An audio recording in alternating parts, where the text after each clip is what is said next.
Hey traders, Raghee here, and in this video we're going to talk about silver and gold and why right now I see silver with a slight edge in terms of structure over gold. So let's get into it. By the way, both of these are markets that I would like to be long in, certainly going into 2021. It's not that I don't have bullish directional bias, because the chop, as we can see through here, that has been persistent since August, but after a nice run higher, this chop, I believe, is just a matter of when we break out and we can start to trend higher again. And silver should track in much the same way. Now, silver has been consolidating or congesting, and we've had periods of congestion, we've had periods of consolidation, but now it's actually starting to take on a more bullish structure than even gold. And the reason we say that, or the reason I'm saying that with the tools that I have, and we've been talking about it in our chat room, is we've got these propulsion dots through here. It's the 8 exponential crossing the 13 and the 8 exponential crossing the 21. These have crossed and they interact with price, and that's what turns these dots on.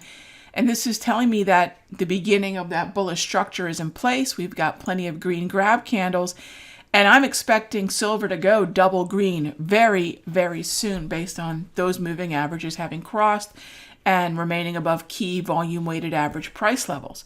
So this is a market that I think is going to become buyable on dips sooner than gold will be, although both I anticipate will be buyable.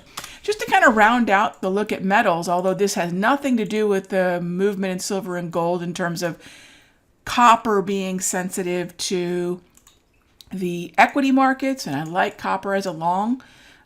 Silver and gold are a play on real yields. Well, gold is a play on real yields.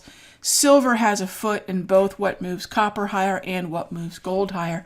I like all three of these metals going into 2021. Clearly, copper has a very nice bullish structure and can be bought on pullbacks. Silver is going to follow suit, and I think gold will round that trio out, coming in last, but certainly not least. So partly what I would recommend, and we'll talk about this more in the premium video, are different proxies for all three of these, whether that be Freeport-McMoRan, GLD, or SLV. All right, so keep these in mind, keep an eye on that structure, and I'll see you in the next update.